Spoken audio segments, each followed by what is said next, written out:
Assalamualaikum warahmatullahi wabarakatuh. Perkenalkan, nama saya Ahmad Narawi Al-Husaini, NIM 20010404637, Prodi Pengembangan Masyarakat Islam, Fakultas Dakwah dan Komunikasi, Universitas Islam Negeri Wali Songo, Semarang. Di sini saya akan mempresentasikan tentang teori ekologi untuk memenuhi tugas mata kuliah teori sosial. Sistem ekologi. Apa sih itu sistem ekologi? Menurut Spencer, dalam pandangannya, evolusi masyarakat telah didorong oleh masyarakat yang lebih besar, lebih produktif, dan lebih terorganisir, memenangkan perang melawan masyarakat yang lebih kecil, produktif, dan terorganisir.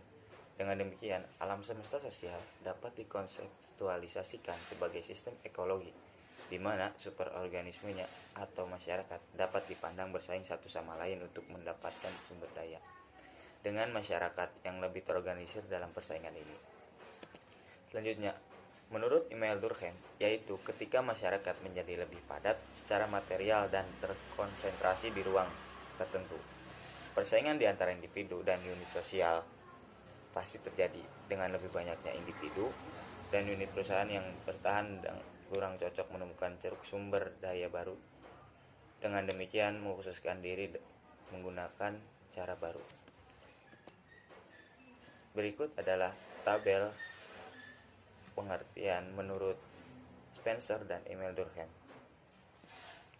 Jadi, dapat disimpulkan, teori ekologi menurut Spencer dan Durkheim yaitu menyadari bahwa diferensiasi sosial adalah proses ekologis dari unit-unit sosial yang mencari sumber daya di berbagai relung. Saat relung menjadi lebih padat, tingkat persaingan di antara unit-unit ini akan meningkat. Dan dari kompetisi ini datanglah peningkatan derajat spesiasi sosial atau diferensi antar unit.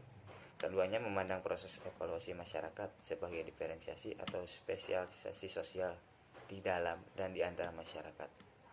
Lebih jauh, keduanya memiliki argumen seleksi, di mana persaingan untuk sumber daya mendorong diferensiasi.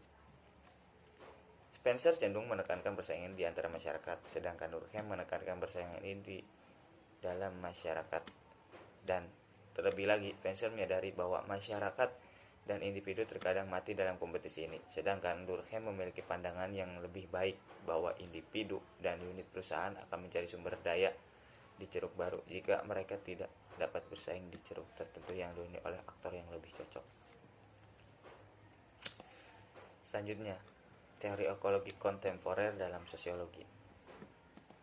Yang pertama yaitu analisis ekologi perkotaan. Secara umum, pasar skala besar menciptakan banyak ceruk sumber daya, karena pasar ini menanggapi permintaan konsumen yang sangat beragam. Dengan demikian, semakin besar skala dan cakupan pasar, semakin besar jumlah dan sumber daya potensial dan tingkat sumber daya di masing-masing relung ini. Tingkat sumber daya yang tinggi di ceruk mendorong pertumbuhannya jumlah organisasi yang mencari sumber daya di dalamnya. Dan semakin besar jumlah relung yang ada dalam suatu masyarakat, semakin besar keragaman jenis organisasi yang mencari sumber daya di relung yang dibedakan ini.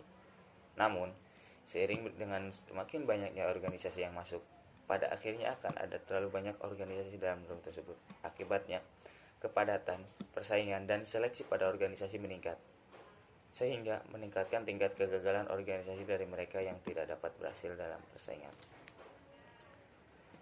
Selanjutnya, analisis ekologi organisasi.